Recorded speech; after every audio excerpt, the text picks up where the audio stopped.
We're on the road. Oh, let's see, where are we?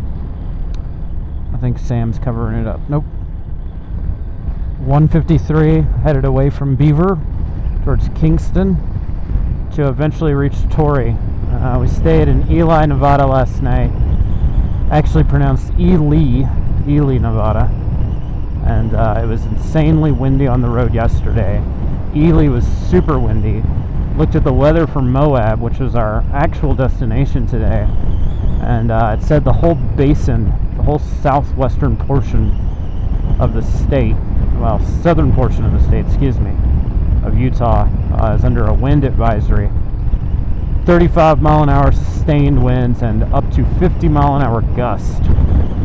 So at my request, we are changing our route and destination to try and avoid some of that wind.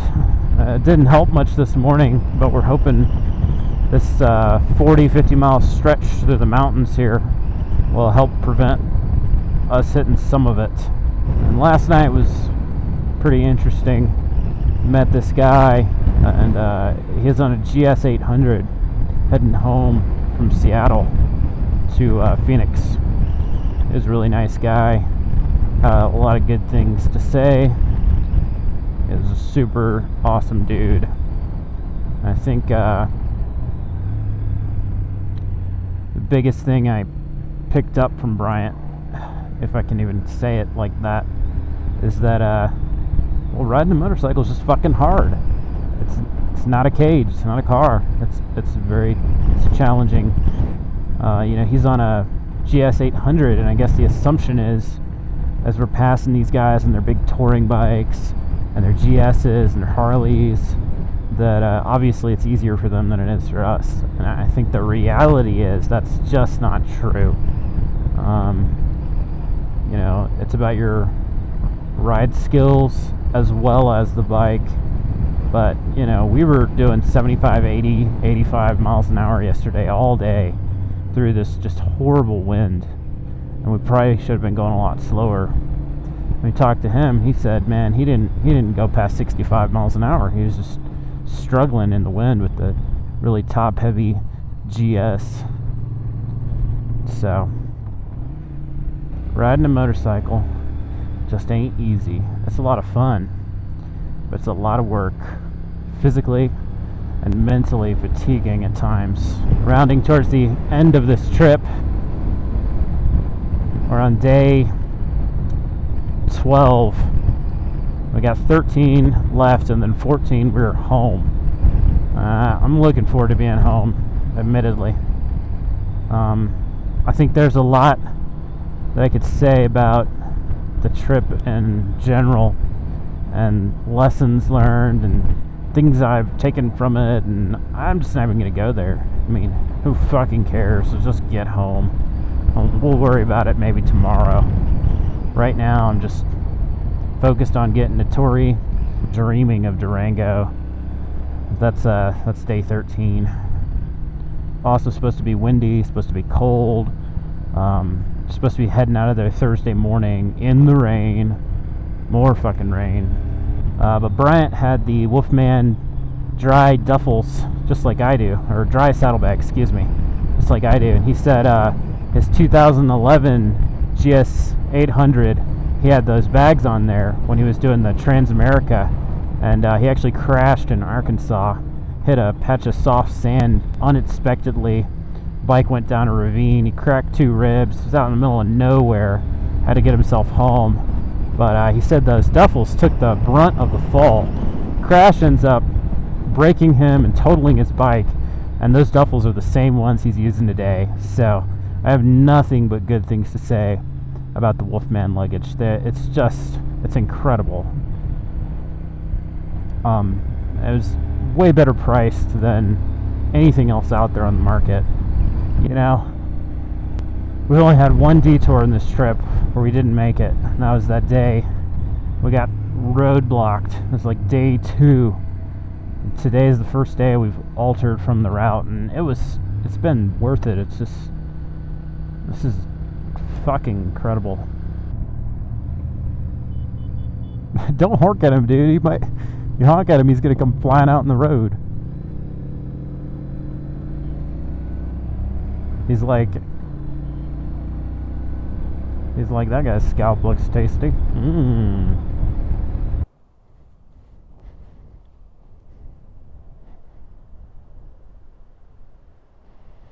Christmas tree.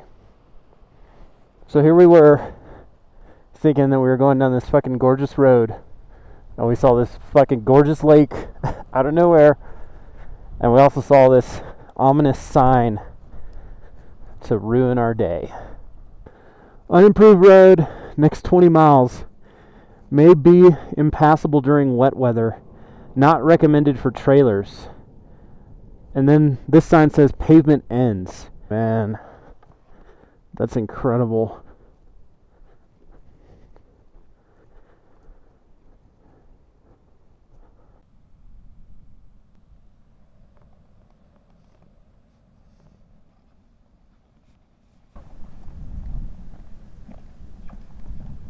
Day 12, somewhere in the middle of Utah. You saw the sign. If we head back, we're gonna burn like 2 hours or something. So the thought right now is we're gonna fucking go for it. The road's gravel. It's not too bad. At least it's not right there. We're just gonna take our fucking time.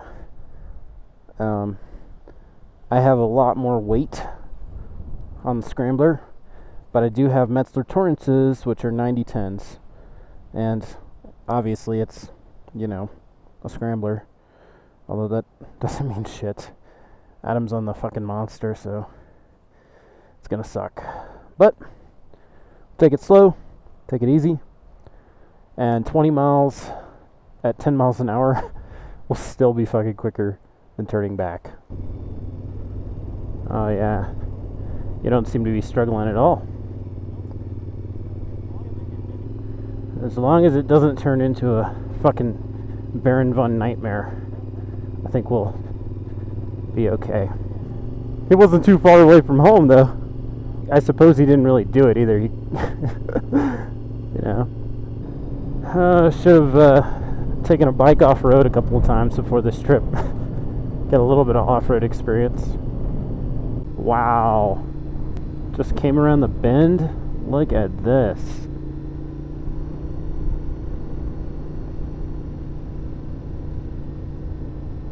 Here we are. We got another 12 miles to go. Holding up pretty good. My Cena is about to die. Perfect timing.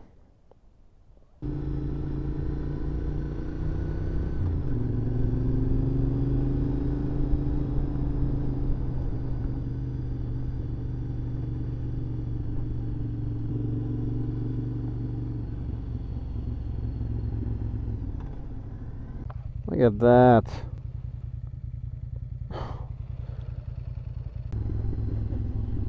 I had to turn it back on.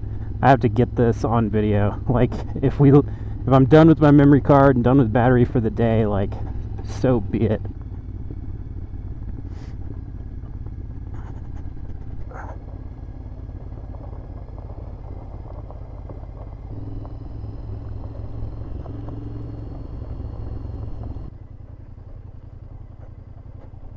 Some fucking good ass rocks on the inside. I would stay as far out as you can.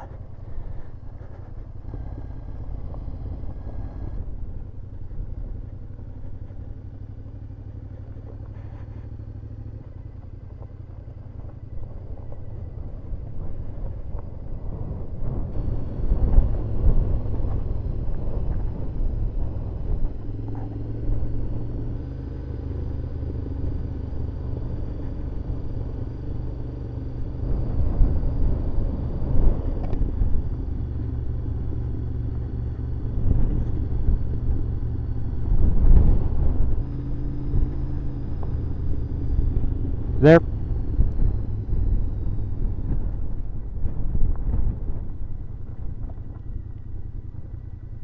That pick you back up? Oh, there you are. I lost you on the Cena for a second. Sorry. Dude, the mountains on our right, they look like they're on fire because of the changing colors.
Pavement!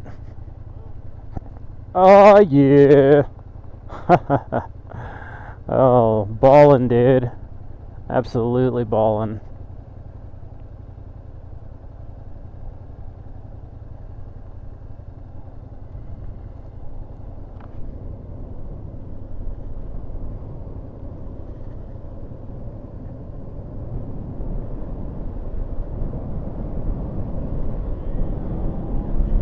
Oh shit. Pulling the classic Leroy.